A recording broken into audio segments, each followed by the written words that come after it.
Welcome back to TaraChessAcademy, and today we are going to show you some tricks on how to save your position by making a draw.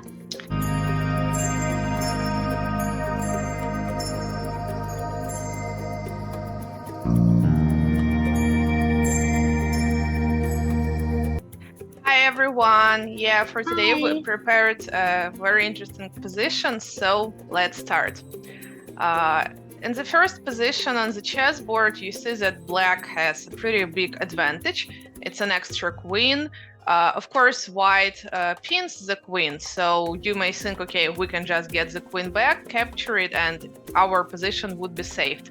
But everything is not so easy. So if we start with bishop takes c5, first of all, black has an endgame with an extra pawn, and the black king is close to a4 pawn, so of course this position is absolutely losing for white. So that's why we shouldn't start with capturing the black queen. But we still don't give up, and I think that white can make a draw in this position, and maybe stalemate could help you. So Tara, what ideas do you have? Right, and I think putting the king to the edge of the board would be better for us to make a stalemate. So if we move it to h1 and then the queen takes the bishop on f2, it will be a stalemate. Yeah, so kind of like poisoned the bishop, but I don't think that black had any better options. After queen takes f2, it's just a stalemate. But as always, when you play a game or when you solve the puzzles, you shouldn't forget about candidate moves. So you should think about several possibilities for yourself, but also you should think about several possibilities for your opponent. Queen takes f2 is not the only move that black has. So as you can see, the pawns are blocked. They can't move. The queen can't move away from this diagonal.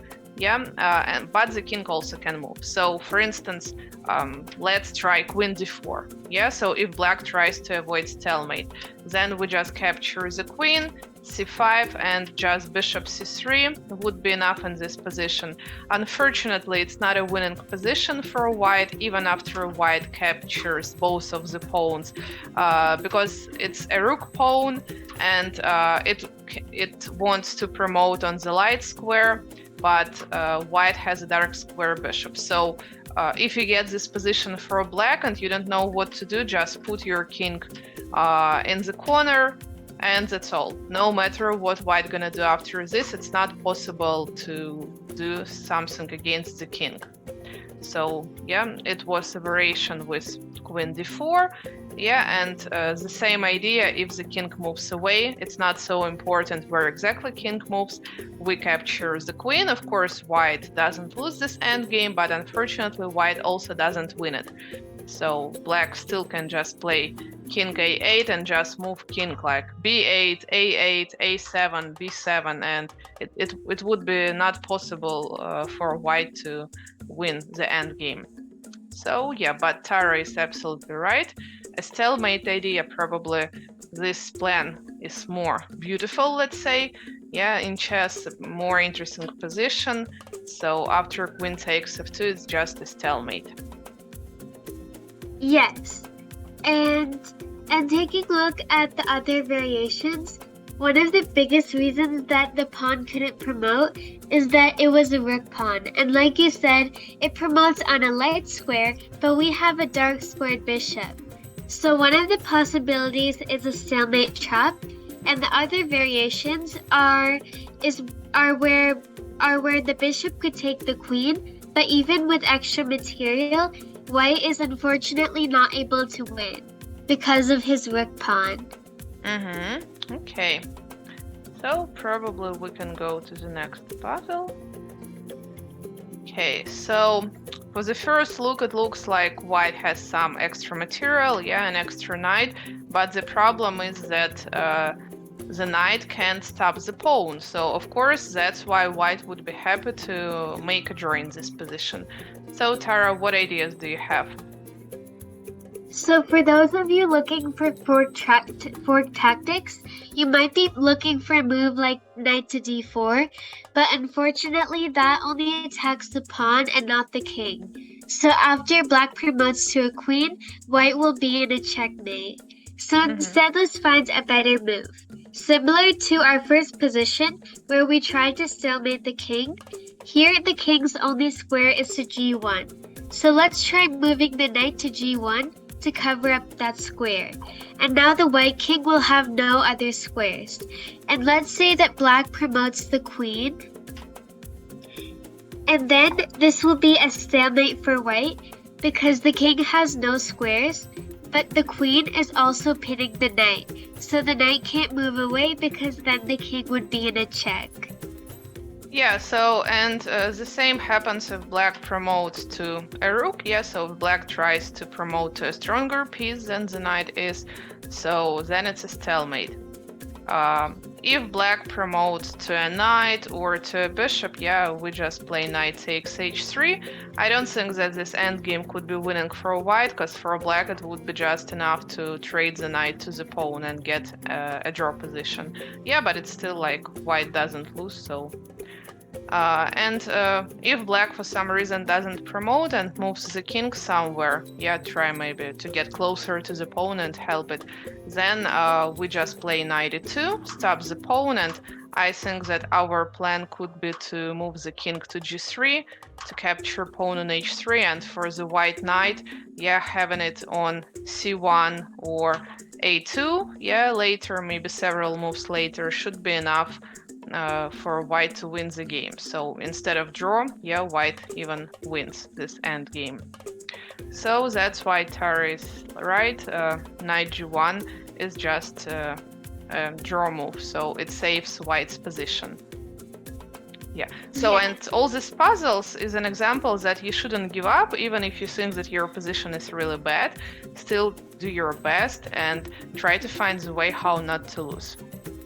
Right, and these positions are more in the endgame, but still, if you're in a sort of middle game or opening position, what I learned is if you are in a losing position, don't give up because it shows that you're a really good sport. And plus, you know, what we want to hear is that our opponent might have a chance to make a blunder, and we can create that chance by trying to make the position more complicated and looking for tactics and trying to find the best moves. So even if it's not in an endgame position, you can still try to make things more complicated in an opening or in a middle game position. Yeah, you're right. Okay, so now let's discuss this position. So you see that white for the first look is still in a trouble. Black has an extra queen, but let's think how white makes a draw. So I don't think that we have, for instance, perpetual check, so let's still think about some stalemate ideas. Right, and for those of you who saw it, bishop takes b6, attacks the king and the queen. But you might be thinking that can't the queen just take the bishop because the knight can't take back since it's in a pin? But take a look at this position again. Does white have any moves? Is it possible?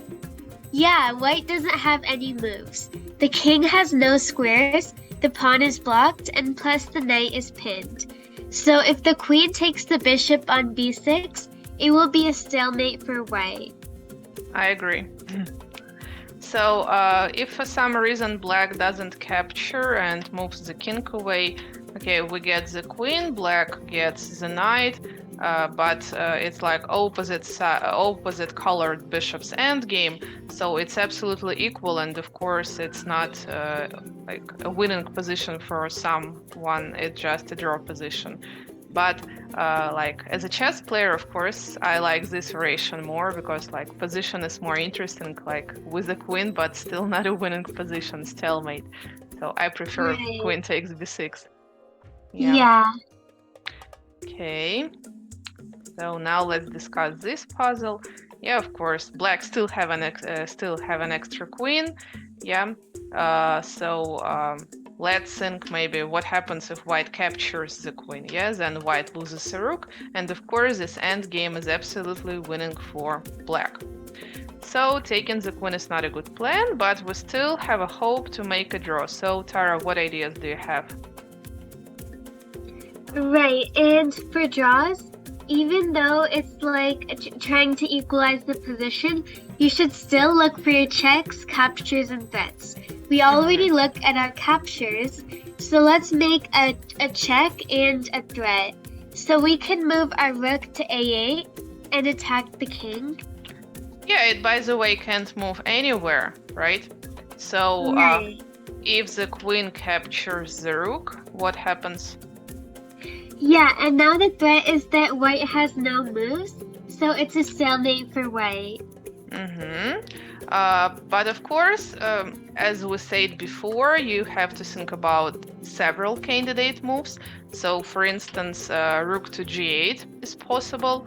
So, what happens after rook to g8? What would you do? And here we should be really careful of what to capture, because if we accidentally take the rook, then now the table is turned. Black is going to get a winning position because he has an extra queen. And it's So not a let's go- stalemate. Right, the king has a move like g6 or g5. So let's go back. Instead, we should of course capture the queen. I agree with you. So yeah, just rook takes a1. Unfortunately, even with this extra pawn, position is not winning for white. It's still a draw position, but who knows? Maybe black makes a mistake and we can win. But like we did the most important task, we saved our position and we didn't lose it. So don't forget about stalemate possibilities and like sacrifices. Right, and I hope you understood all of these draw strategies. Yeah, And but some Tara, ways wait that a you- minute. I think we have one more. Oh, okay, sorry, Yeah. let's continue. So this one is also very interesting. So stalemate idea. But I'm not sure that in this position we have to start with a sacrifice. So black has an extra queen, black pawn wants to promote very soon. Yeah, but maybe we can try to stalemate our pieces and we even don't have to sacrifice anything. So what do you think, Tara? Yeah, so what I think is that we should trap our king. I know it seems a bit weird to do this, but if you find this move, you will leave your position with no legal moves to play. So pause the video and see if you can find a way for white to make a stalemate. Okay, if you're back and you found the right move, it's pawn to b4. Yeah, it's important for white to block the king, but also it's important to block the bishop. Yeah, because this guy has much more moves than the king. And you see that all the pawns are blocked. It's really good for white that black doesn't have any checks at all. And I also don't see any moves for black, like black even can't move the pieces somewhere where they could be captured. So it's just not so important how black plays. It could be queen takes d4, stalemate, h2, stalemate, I don't know, a king move. It's still a stalemate. So just an absolutely draw position, and before is a very nice idea. A little bit different from the previous positions that we discussed today. Yeah, and I feel like most of these were about how we can trap the king, especially like in the second position. When we played the move knight back to b1, we tried to corner our king. And in the final position, we also tried to do the same thing. So I feel like in all of these positions, there's some sort of similar pattern where you have to be thinking about your moves and how to make your moves less, so eventually you'll have no legal moves. And the point is that if you get to that position, if you reach that position, it can get to a stalemate for you. And taking a look at this position, if we don't try an idea like pawn to b4, black has an extra queen. And with the pawn on h3, it's going to promote in 2 moves. So only if we found this move pawn to b4, we can make this game a stalemate. And now it's a bit surprising that black has an extra queen. They're going to get a second one, but still it makes a stalemate for white. So I think this position is really cool, and I hope you understood the strategies in this video. And I hope you liked this video. And if you did, please make sure to like, subscribe, and share this video to others. I'll see you on my next video. Bye! Bye.